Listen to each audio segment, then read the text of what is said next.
Les doy la bienvenida a todos ustedes. Muchas gracias por acompañarnos hoy en lo que sería ya nuestra última reunión respecto de todo este tema que hemos estado viendo de TCFD, que ha sido muy interesante, todo lo que nos han podido compartir tanto Nicola como Richard.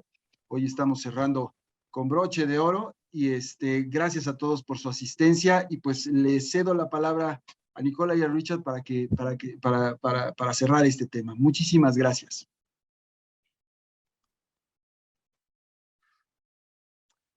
Brilliant. Thanks so much for being here again with us. And this is our fourth session of our TCFD training. And I'm going to share my screen now.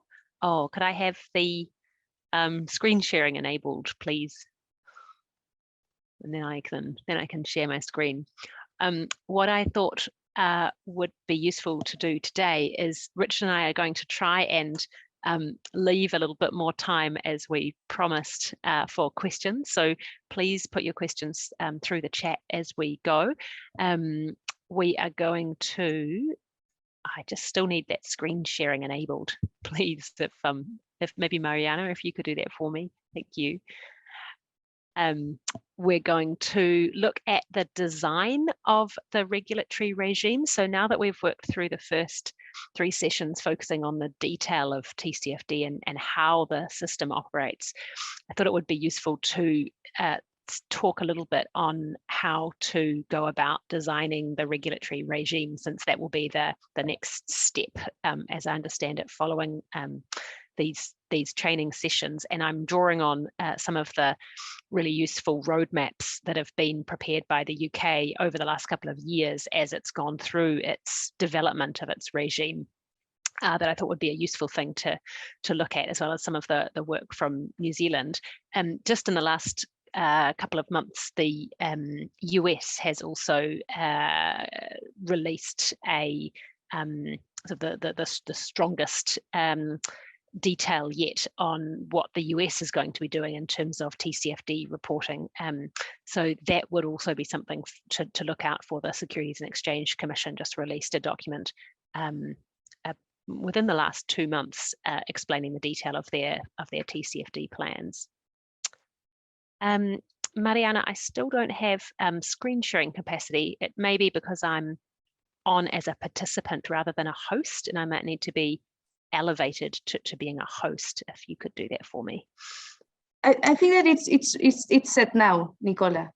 Oh, it's just come through. Perfect. Thank you so much. Okay, this will be easier for everyone to see, which is perfect. Thank you.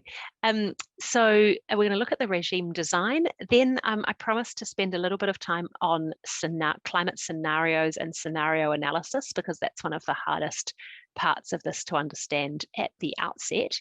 And then I thought I'd take a little bit of a look at initial steps for those of you in the audience who are not on the regulatory side, but actually on the reporting entity side. So the management teams and the governance bodies that will need to start taking steps to put this scheme into place.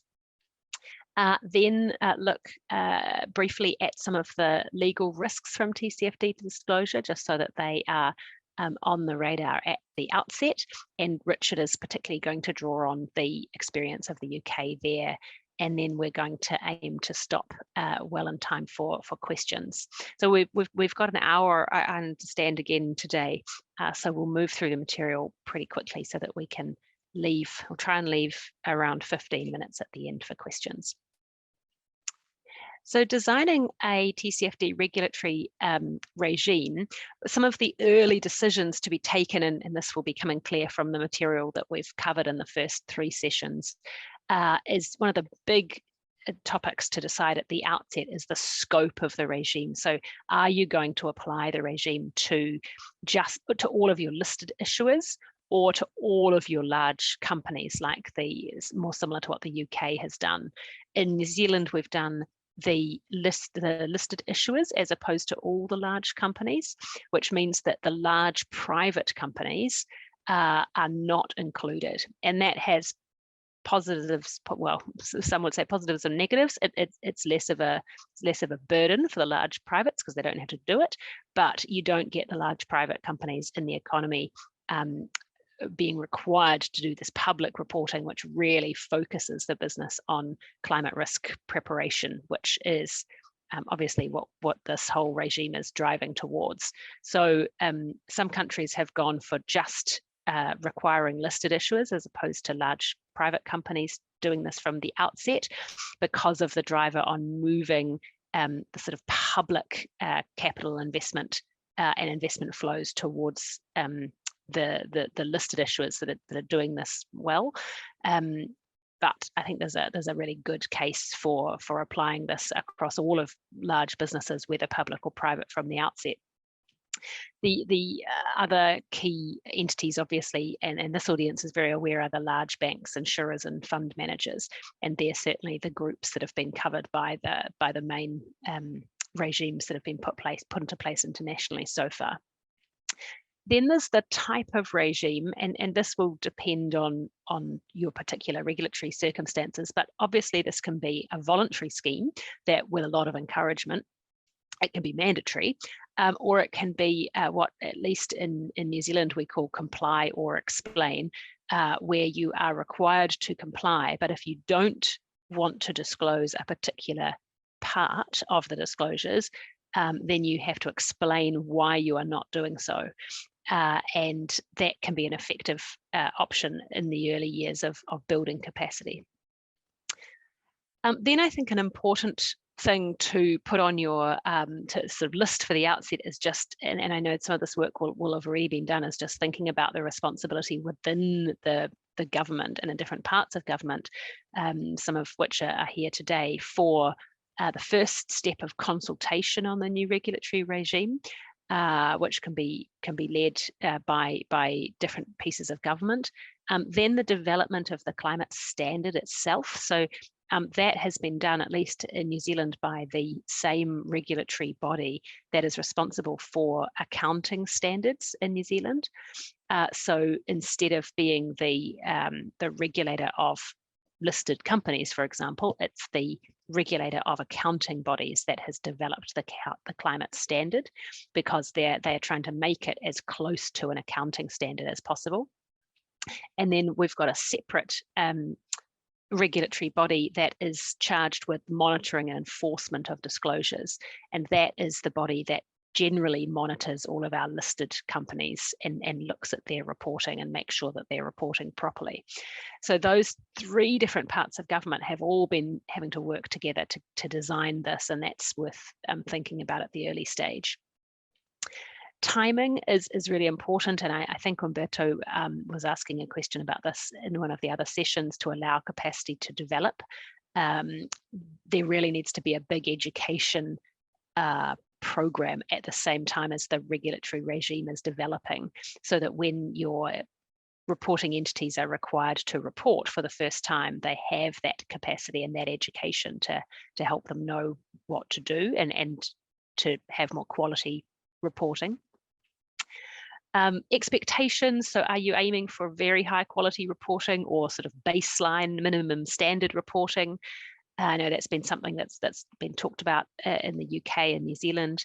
The support that the government is going to provide, and particularly support around developing climate scenarios, which I'm going to talk about next, and other forms of technical assistance. Getting access to data has been a really big issue in New Zealand as we've been developing this, and that data is the kind of data that, for example, a bank would need to report on its climate risk to its residential mortgage portfolio, for example. So if you're looking at your risk to your residential properties that you lend to, you need data to work out which of those properties are exposed to sea level rise over which time frame. Or if you wanted to work out the emissions profile of your lending to your residential or to your commercial mortgage portfolio, you need emissions data from all of your commercial borrowers to work out where your lending is most exposed, and also how your emissions connected to your lending, so your financed emissions, how they are ideally reducing over time. And without that data, it's really difficult for the banks to really produce reporting that is really credible. So looking at what data is available is really important at the outset. And then finally thinking about whether you're going to require assurance or formal auditing of the disclosures. Again, that's something that can be staggered over time. The UK has a really clear roadmap that was published in November 2020, which is a useful resource for you, I think, as you're developing this. And this sets out all of these considerations in a very straightforward and quite short format. These are the entities that the regime applies to in the UK, lots of the ones that I've spoken about already. And then the UK roadmap has a couple of useful visuals that explain how they are expanding the regime over time. So on the left, you have the growth of the regime from 2021, hitting, for example, the premium listed companies, and then through 2022, 2023, 2024, as they expand the regime to a much wider range of companies. I'll just show you a little bit more detail from the UK government guide here. The guide has some useful and quite specific graphs as to how they were going to expand the coverage of the regime over time.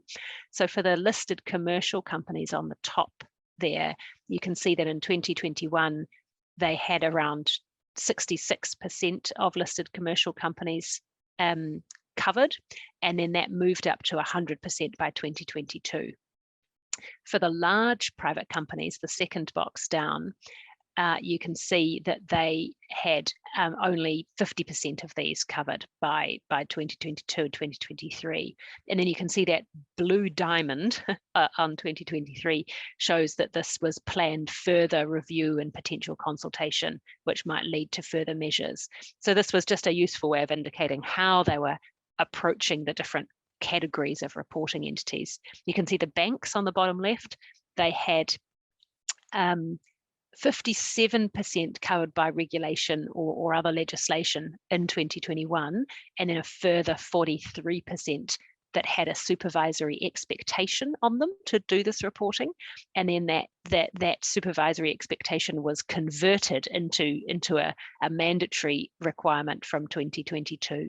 So there's lots of different ways of doing this, and I think it's useful to see these examples. Here are the same statistics for the insurance companies and the asset managers. You see the asset managers are a bit slower. So 2022 they had 75%, and then going up to 96% by 2023. A good option here is to use transitional provisions.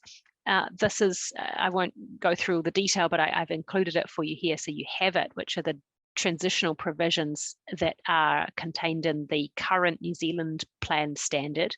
And one of the big ones is that for the first few years, for the first year, there is only an expectation that you provide qualitative information as opposed to quantitative information. And that recognizes that reporting entities don't yet have a lot of the quantitative information that they need to report. The transition plans and adaptation plans that we discussed in the third session last time, which are the required plans to explain how your business is transitioning to a lower carbon economy, which are increasingly part of the expectation of the TCFD reporting.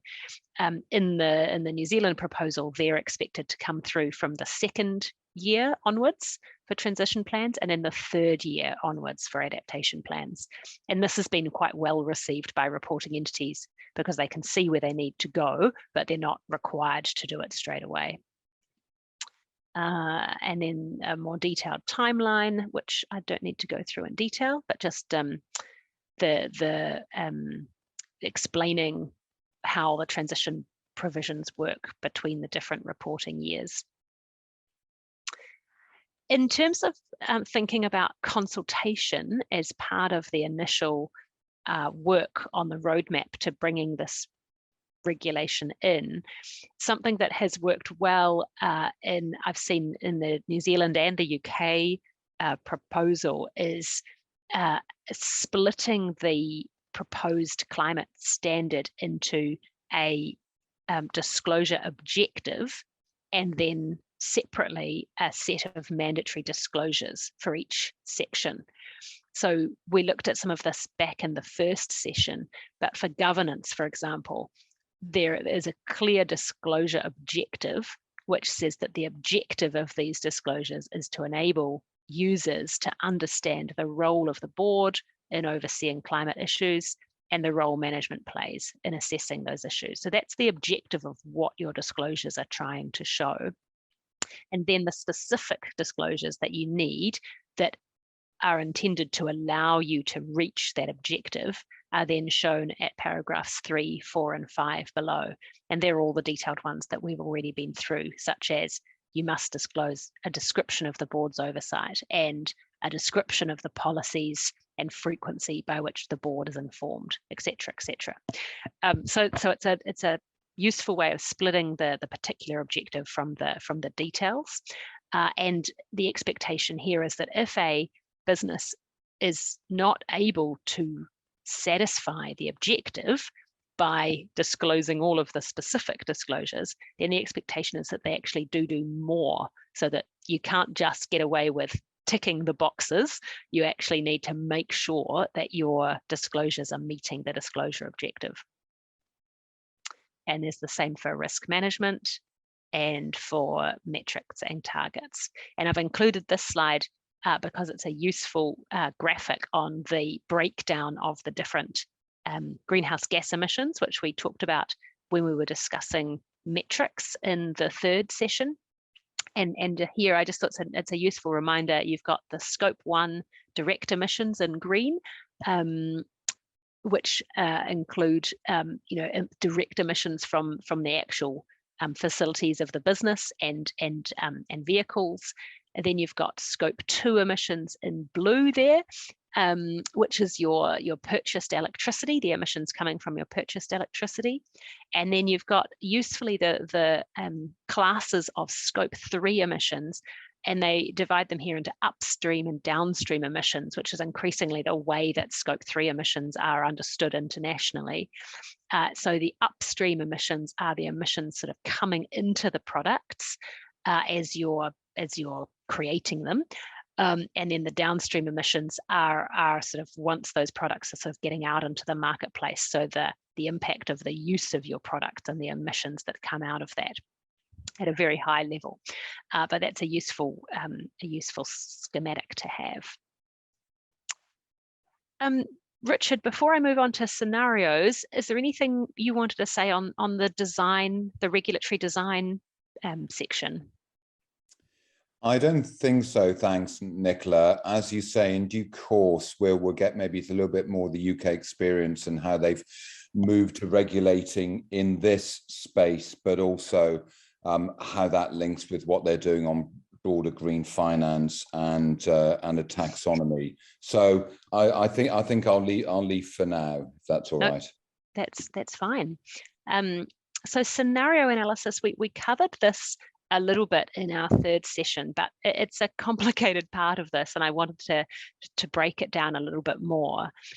Scenarios are the as they'd say here, the path of development leading to a particular outcome. So the climate scenario is the physical and transition risk description that you are using to test your strategy. So you can develop particular scenarios, and I'll show you some of these. And then your reporting entities are required to do scenario analysis on the right, which is where you analyze the impact of the different scenarios on your strategy and see how your strategy might need to change in different scenarios. So under the ISSB protocol, which we've looked at in all of our sessions, the requirement is that entities must include information to enable users to understand the resilience of the entity's strategy, including by using scenario analysis to do so. And you have to disclose the results of that analysis. And then you need to disclose the third bullet point, the details of the scenarios that you've used. So which ones, where they came from, whether they align with temperature goals under the Paris Agreement, why you thought those particular scenarios were appropriate. And it's part of your strategy disclosures, and a graphic here on the bottom left shows that you are sitting at this desk on the left, you're looking out into the future, and you're looking at these three plausible scenarios, green, yellow, and blue lines, and you're not sure which way the future is going to go, but you're testing your strategy against those different options, those different future scenarios. And the ones that are talked about a lot are, and are useful for this audience, are the scenarios developed by the Network for Greening the Financial System. And this is, which is a group of banking regulators internationally. And they've published a number of scenarios which break down into 4 categories. So you can see here on the graph, you've got physical risks on the bottom and transition risks at the top. And the bottom left category are orderly scenarios. So those scenarios assume that we do everything well, that we introduce regulatory policy early globally, and that we reduce temperature rise, and therefore the transition risks are low because they're done in an orderly way, and then the physical risks are low because we keep temperatures down. Disorderly, which is the one top left, is where we also manage to keep temperatures low, but we go about it in a really late and unplanned way. So this is where you have shock carbon taxes coming in and big regulations hitting companies when they weren't expecting it, but being quite effective and keeping temperatures down. So you still have low physical risks, but you have a lot of transition risk and a lot of sudden price changes. Hothouse world on the bottom right is where we don't do much and temperatures rise. So that's sort of a business as usual scenario if we don't take much action. And so you don't have big carbon tax changes, so the transition risks are low, but you have big physical risks because temperature rise significantly increases. And then too little too late is the top right, where we do try and put in place carbon taxes, so you have big transition risks, but also it's all done too late. So by that point, we have a lot of temperature rise already. And so this is a really useful way of thinking about the scenarios that businesses can use to model their strategy. And here's these same 4 scenarios broken down into more detail. And you can see that the different scenarios, they have a different trajectory for carbon dioxide emissions over time. You can see the gray line at the top is the current policies. So assuming we don't do much at all, we end up with a lot of CO2 continuing right through to 2050. And you can see on the left, the gray also, you don't have any real carbon price development. And obviously in that scenario, you'd have a really bad series of physical risk outcomes. You can see the sharp correction in the lime green scenario to carbon dioxide emissions, which continue and then sharply reduce. And that is matched by the introduction of a sharp carbon price from 2030 onwards. And then the other scenarios have all sorts of different features. This is another breakdown of these same scenarios from the Network for Greening the Financial System. And you can see that they are splitting the transition risk into 4 categories. And these categories have been built into the different scenarios in different ways. So you can see that this can get pretty complex. And this is where your reporting entities are going to need a lot of support so that you can point them towards which scenarios you think might be appropriate ones for particular businesses to be using. And I would really encourage that, because certainly it's been a real handbrake on good disclosures in the countries that have done this so far, because businesses really struggle to understand the way that these scenarios work. And if they can get some guidance from central government, from the regulator, I think you can have a big impact in helping encourage entities to use these scenarios, even just at a basic level, not getting into too much detail, but just some of those basic understandings. Another series of really well-known scenarios are from the International Energy Agency, and I won't go through them. I've just included so you have them, but they've got 4 different sets of key scenarios that they've used that I've included on the slide so that you have that information. And then the same thing, you can see them doing modeling of carbon dioxide changing across the different scenarios, and I won't explain the detail. The Bank of England also has some really useful work on scenarios that I thought would be useful to draw to your attention. And they've got 3 scenarios here: early action, late action, and no additional action. So that's similar to some of those disorderly, orderly options that we looked at earlier. And you can see the impact on physical risks and the impact on output are different depending on which scenario you are choosing to use. And then just to make this really clear from a banking perspective, so here's Barclays. They've chosen 3 scenarios, and you can see again, here's an early and orderly transition, then a late and disorderly transition, and then a third one with only policies that are in place by 2021.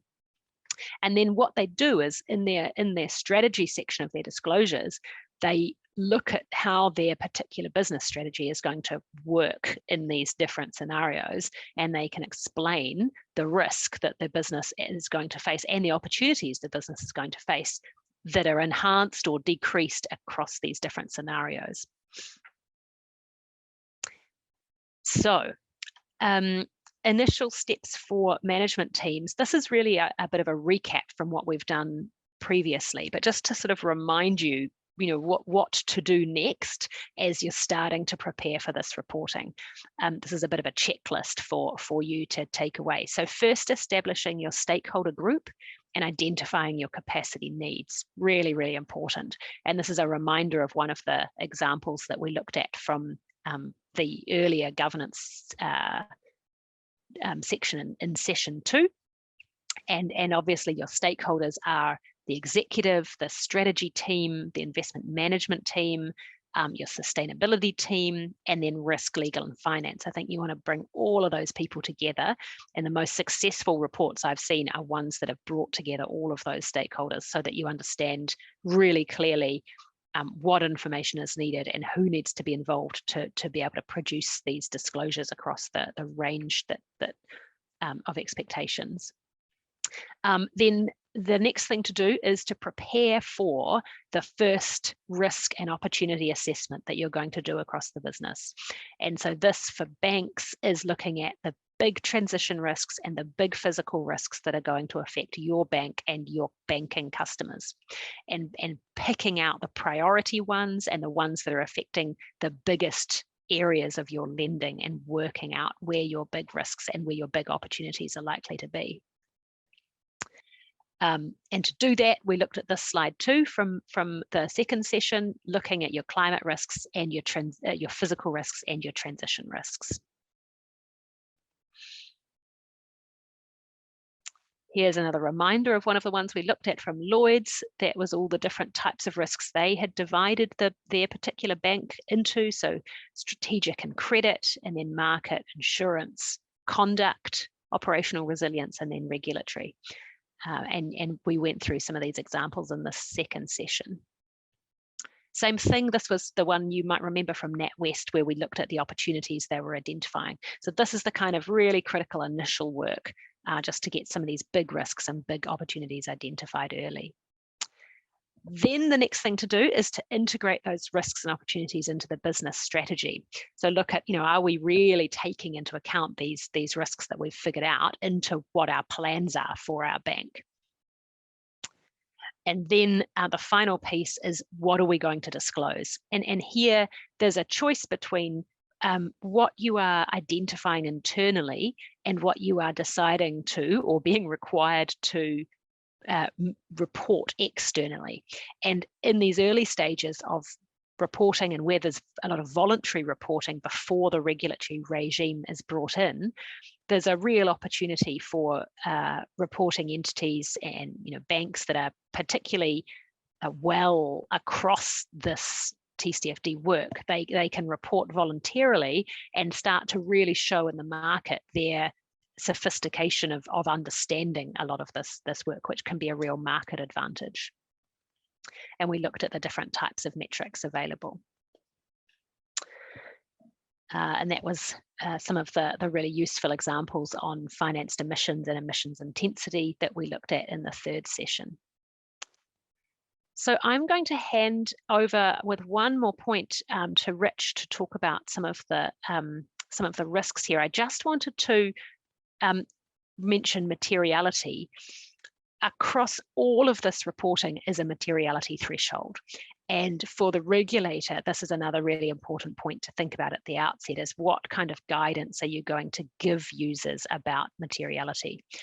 Because if you explain materiality clearly, then it helps businesses not have to focus on all of the smaller impacts that might take a lot of time for them to identify, but are not material for their business performance. And here there's often a quantitative and a qualitative threshold. So you are obviously disclosing big risks that have a big financial impact on your business, and that would align with the kinds of risks you are identifying in your financial statements. But there's also an important qualitative threshold, which is that if for a user or a customer of the bank, it's going to be an important disclosure that might change whether they invest in your bank or not, then that's also likely to be material. And that, for example, is if a good example is if you have a very low exposure financially to, for example, coal, lending to the coal sector, that might be a very small quantitative disclosure, but it might be a very important disclosure for a user that is not wanting to invest in coal at all. And so that might be a disclosure that you do think you need to make.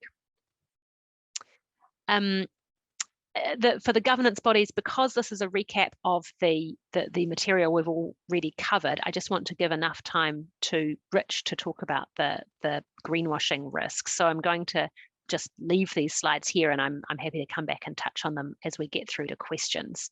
So I'm just going to flick through the governance structures, the strategy that we've covered, the level of ambition that you want to aim for, and then a couple of examples of those ambitions and looking at the capacity and expertise that you have on the board. So you can go back and use those slides as a checklist for your governance body as you're starting to set this work up.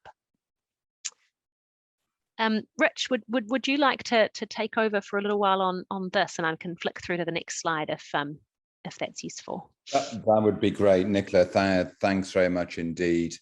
And yeah, what we wanted to do here was, as Nicola was describing earlier, how the UK, along with the European Union, has been leading the way in terms of introducing mandatory regulation as far as TCFD is concerned, but also what we wanted to demonstrate is how, and this applies for the UK and for the EU again, but in particular, we're going to concentrate on the UK here, how that links with broader green finance and sustainability financing policy, and to address a particular area which is highlighted on this slide, greenwashing. In other words, concerns that the regulators, but also investors would have, that companies might be using their disclosures or the green taxonomy, and I'll say something more about that in a moment, actually to say that what they're investing in is green or sustainable when in fact it isn't. And that could lead to all sorts of problems as far as misallocated, misdirected investment is concerned. and have implications both for the validity of investments, but also, you know, in terms of broader impact on the climate as well. So against that background, the UK has established a green taxonomy advisory group, which is modelled, in fact, on what the EU established, which was called a technical expert group, to look at a taxonomy. And what is a taxonomy? That's defining for investor purposes what is green or sustainable. The EU has done an awful lot of work relating to that, and has started to introduce regulation to guide investors in this area. And the UK is now, outside of the European Union, has launched its own green taxonomy advisory group, again to look at categories of green and sustainable investing. And that is also, as I was saying, part of a broader policy development as well, which is about mobilizing green finance. So Nicola, if you could flick to the next slide, please. So yeah, talking about greenwashing, and I mean there's the box in the UK's Greening Finance Roadmap, which was published last October, just before COP26, setting out their what they regard as greenwashing, and describing here how sustainability disclosure requirements can help to identify what is greenwashing. And, you know, I think it's worth just spending a couple of seconds on this, as the purpose both of TCFD, but also broader sustainability disclosure, which is what the UK is is developing, as is the EU. But looking at it in this way, it's to help to report climate risks as far as entities are concerned, whether it could be companies, listed companies, or investors, but also a broader policy purpose, which is to mobilize green and sustainable finance behind the Paris goals, and specifically that Article 2.1.c, which is about helping to allocate assets behind green and sustainable. In other words, it's about directing transfer flows in the broader sense. So again, that's the sort of background a little bit here for TCFD, broader sustainability disclosure requirements, addressing both greenwashing, but also helping to allocate to where funds can come behind more green and sustainable financing. So to go to the next slide, please, Nicola. And this is going more into detail. So I mentioned that both the UK and the EU, building on TCFD, is developing broader sustainability disclosure requirements. We saw that paper that the UK launched last October, setting out a roadmap. The EU is incorporating a corporate sustainability regulatory directive, which is building on TCFD, but this is the UK, and you'll see here that in fact the framework which they're proposing to adopt for broader sustainability disclosure requirements, which, as I say, is being developed at the moment, takes exactly the same framework as for TCFD, and you know, with the 4 pillars here: governance, strategy, risk management, and metrics and targets. So to go to the next slide, Nicola, which is, I think, going to be the concluding one here before I hand back to Nicola. And this is linking to the point that I was making earlier about connecting UK sustainability disclosure requirements with the development of the green taxonomy as well.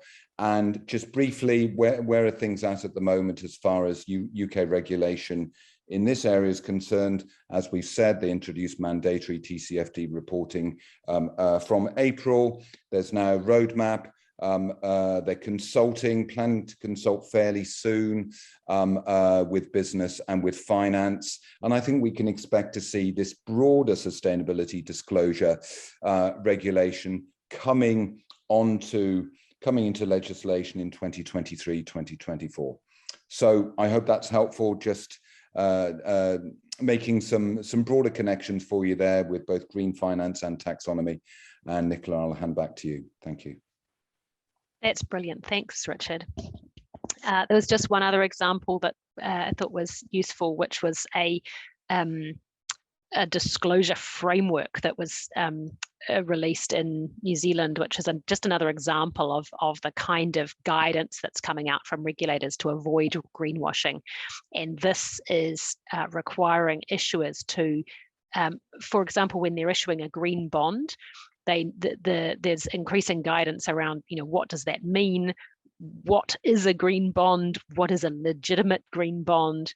And so before sort of introducing a formal taxonomy, which is where Europe and the UK have moved, this is sort of, I guess, an earlier simplified option, which is requiring disclosure of specific features of the bond product so that investors can have a better understanding of how legitimate the green product is. And I suspect that we'll be moving also to a more formalized taxonomy arrangement. But this is a sort of an intermediate stage where the bank needs to disclose, for example, what is the basis for this product being labeled green? Does the greenness of the bond, the fact that it's green, relate to a specific asset or project that the bond is investing into? Or does it relate to the overall sort of green credibility of the particular client? And what would constitute a loss of green status? So when would the bond stop being a green bond? So it's these kind of questions which are useful to have disclosed. And I think when banks are producing their TCFD disclosures, there's a real temptation for banks to set big targets and to be saying there's big opportunities and we've got a large coverage of green financial products, and our customers are doing a lot of work in sustainable investment. But if these disclosures are overstated, that's when you run into the risk at the other end of the spectrum, which is misrepresenting the way that the bank is aware of and managing these risks. And that's where you can get into trouble from the regulators, but also from investors looking at litigation for those misrepresentations. And there's a real risk of that happening as all of these mandatory disclosures start to come onto the market, and particularly under pressure when banks are having to and issuers are having to put these out without a lot of support. They're doing it quickly, and they're likely to say some things which are going to be a little bit, I suspect, too ambitious or too optimistic, and that will be a real problem too. And Nicola, yes. Sorry, if I could just add one more point to join the dots for our audience, which is that on the sustainable taxonomy, that the Mexican government started to look at this, and we have been talking to the Mexican Ministry of Finance, drawing on the experience in particular of the EU in terms of taking forward and putting into legislation its green taxonomy. I thought I would just make that additional point. Thanks. No, thanks, Richard. So look, we are open for questions and I haven't seen any in the chat yet, so please feel free to put them in. Umberto and others, please feel free to go ahead too. Well, thank you, Nicola. I think that one of the things that you have talking about, and it's more complicated, is the scenario analysis. And of course, now you mentioned the network for greening the financial system, and the other one, I cannot remember the other one that you mentioned, but it's going to be possible that maybe in the future we're going to have, let's say, a standard for scenario analysis, or we are going to have different tools for scenario analysis. And if that is going to be the case, what are going to be the challenges for comparing information prepared with different scenarios, scenario analysis tools? Yeah, it's a good point, Umberto. So yes, there's increasing development of these scenarios internationally, and also increasing recognition of where some of the really leading, well-recognized scenarios are coming from. And you can see the banks in the UK referring to those, so particularly the International Energy Agency scenarios and those Network for Greening the Financial System scenarios that I used as examples. They're two of the main ones. The problems come when you try and apply those scenarios on a national level. So those scenarios are global scenarios, and they're very, necessarily high level.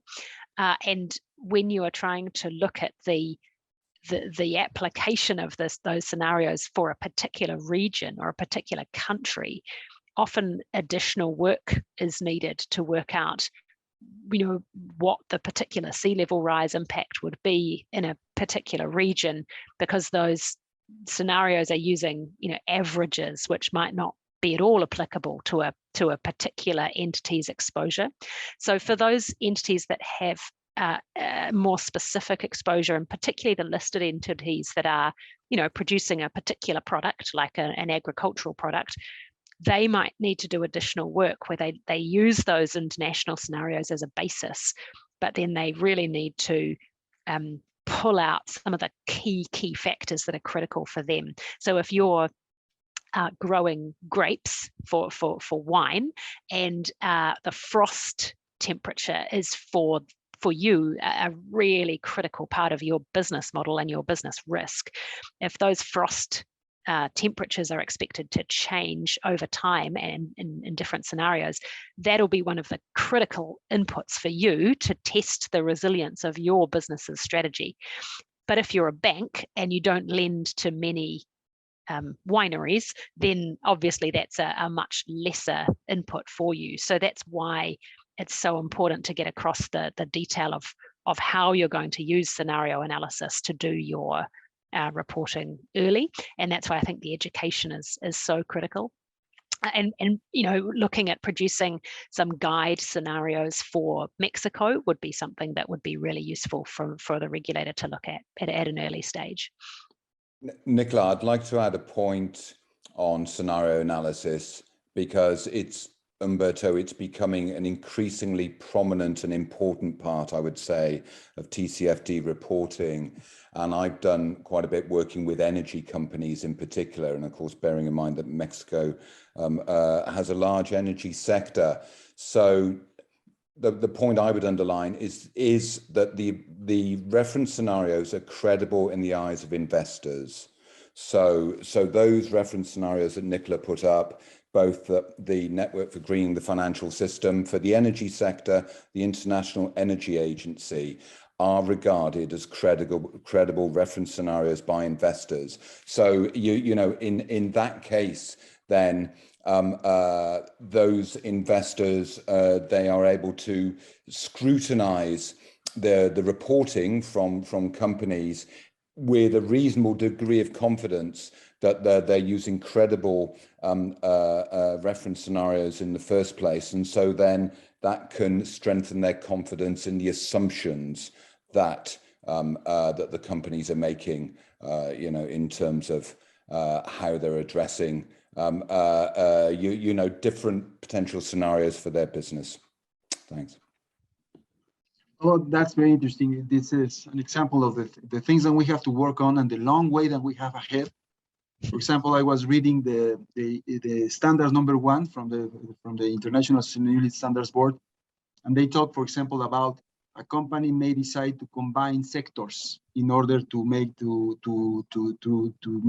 disclosures. The SASB sectors, SASB sectors. And then maybe you have two companies that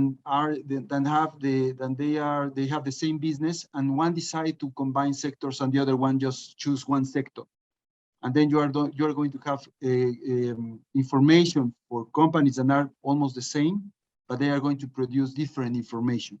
So we are going to have some problems with comparability. We have a lot of things to do in the road ahead, just like scenarios, selection of sectors for the SASB standards. So there are a lot of things that we have to do, and we have and the point of Nicola that we have to continue preparing ourselves in order to improve all these standards. It's going to be very important, and that's very interesting. So I don't see another question around here. If someone has, you can raise your hand, or maybe I'm going to I'm going to turn to Spanish. Por favor, les recordamos la evaluación. Les vamos a agradecer muchísimo que por favor entren y la hagan para que terminemos. Esto nos va a ayudar mucho también para lo que van a ser todos los eventos a futuro. And coming back to the English, if someone has any question, please, maybe you can raise your hand. Yes. There've just been a couple of questions that have come through on the Q&A feed separate to the chat. So I've just got those two. There's a couple around ESG reporting. So it's a good question. The ISSB protocol, the International Sustainability Standards Board protocol that we've been looking at through these sessions, is the latest guide on TCFD climate reporting disclosures. But the ISSB has also produced a guide standard on broader sustainability disclosures, and that's aligning with what the EU is proposing as well around broader sustainability disclosures. So there's a lot of work happening, not just on climate risk, but broader sustainability risk.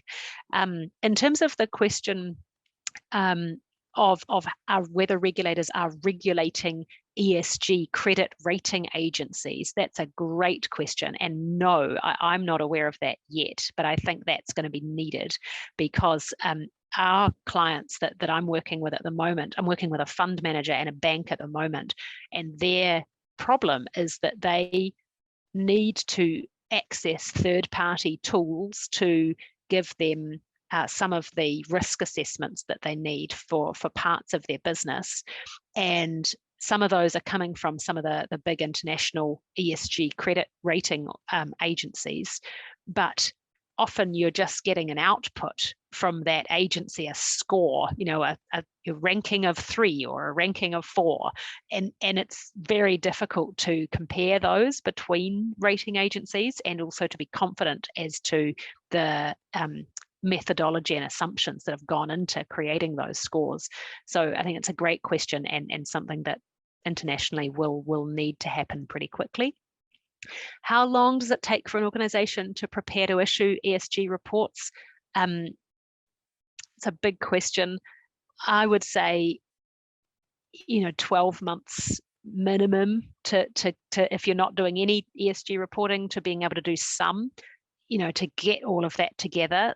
That's going to be your minimum. There's a lot of guidance on that from SASB and GRI and CDP, some of the big ESG sort of disclosure bodies, and the UN PRI, the Principles for Responsible Investing, and the UN PRB, the Principles for Responsible Banking. They've got some really great resources on this.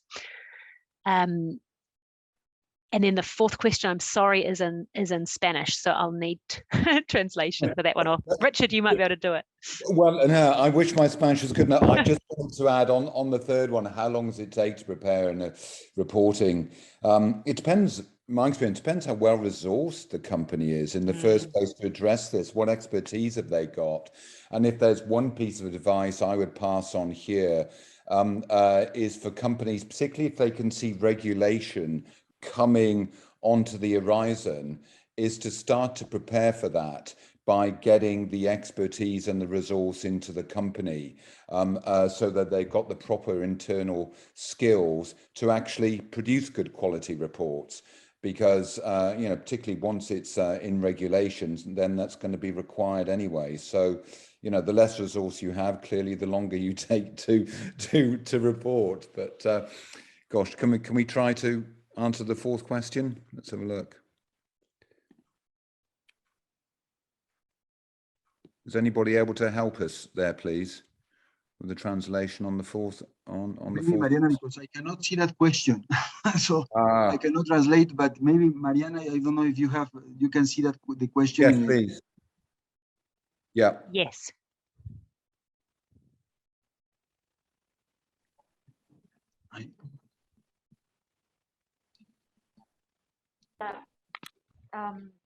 Regulation and ESG has inhibited the obligations of listed issuers to reveal other information. Do you have any information? Are there any reports on this?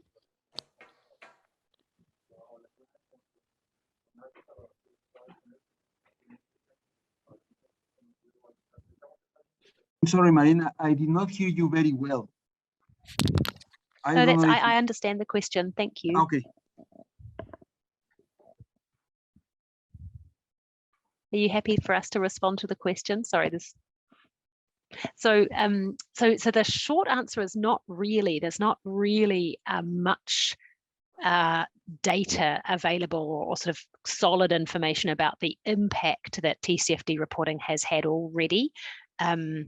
It's sort of too new. We've only had voluntary reporting really for the last, you know, the first reports were probably 3 years ago, Richard. I don't know if there were many before then. Something like that. Yeah, 3 to 4. Yeah. Yeah, I think you can certainly see in terms of market perceptions of entities that are doing good reporting, you can see an impact in the market perception because investors are, you know, more confident that those entities that are doing good reporting are better across managing these risks, and so, you know, they are perceived to be therefore in a better position to manage these risks. But I haven't seen specific data on the impact of the reporting. That the TCFD itself is producing a lot of material about how progressed the reporting is internationally, but I don't know about the impact of it. I don't know, Rich, do you see anything on that? The only point I could make, Nicola, would be actually where the UK has moved to introduce TCFD to make it mandatory a bit earlier than had been expected.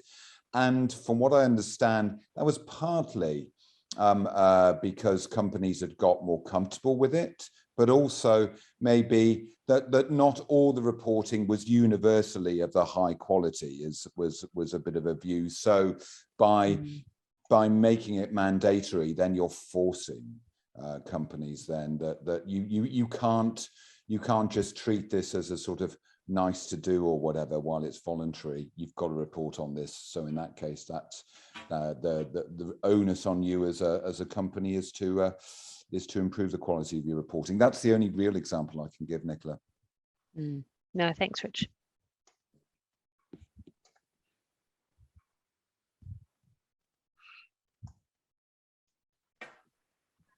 I don't know, maybe I'm not sure if this one you have already answered. How would you enforce mandatory TCFD reporting, especially with private entities? Well, it's very complicated to enforce to private entities. Maybe you can enforce it with the public companies, but not private entities. I don't know, what do you think about that, Nicola, Richard? I mean, there've been proposals to make the private entities do reporting that is required on demand to the regulator and required, for example, for the banks would require it from the private entities. I think there's a lot of merit in that, as opposed to making it public. But there is a lot of discussion around just the benefits of requiring the large private entities to be reporting publicly, as in the UK. I think that's a really leading role that the UK has taken there, that you know, other regulators will increasingly follow. Just requires a bit more confidence, I think, to require it of the large privates as well as the listed issuers. Richard, I don't know if there's been much pushback in the UK from the large privates. No, I mean, the only point I would make there, Umberto, is there's something about preparing that sector. Yeah, you know, in other words, there'd been a bit of discussion about this. You know, looking at publicly listed companies first. So that would be my advice. Would be for the government ministries and regulatory authorities would be to start to prepare the private sector, private companies that, look, we're going to be introducing this, because again, then they have to start thinking about it. They have to start putting resource in, but it is it's clearly more difficult, but it's a gap if it isn't addressed ultimately. And the complement to the question is, what happens if they don't oblige, or if it's not obliged for those private companies? Well, I mean, I suppose there, and this is where there has been some debate in the UK, is that publicly listed companies sell off assets, which might have implications for climate and for emissions, and selling off to privately listed companies, and you know, it's not a means of decarbonizing. Instead, you're just handing the problem on, really. I mean, that's you know, with a specific a focus there on the energy sector, but you know, there has been, you know, quite a lot of concern expressed by civil society, such assets ending up in the hands of private equity. That's right. And the final questions on the OECD. Yes, you know, the OECD has played a really important role standardizing some of the, you know, a lot of the work around corruption, anti-bribery, etc. I haven't seen them taking a big role in this area. It's really, the TCFD itself has really acted as the sort of international guide, and that's now being sort of gradually taken over to some degree by this International Sustainability Standards Board, as opposed to the OECD. I think that's right. Yeah, the OECD has concerned itself more with areas like green finance and fossil fuel subsidies. And as you say, Nicola, it's tended to leave others to make the running, you know, including on national, regional regulation around TCFD. Okay, I think that those are the questions, and there's another one. No, it's also regarded to the OECD. I think that we don't have any more questions. So, well, thank you, Nicola. Thank you, Richard. It has been a lot of information. We have had the chance to go deeper into the TCFD framework.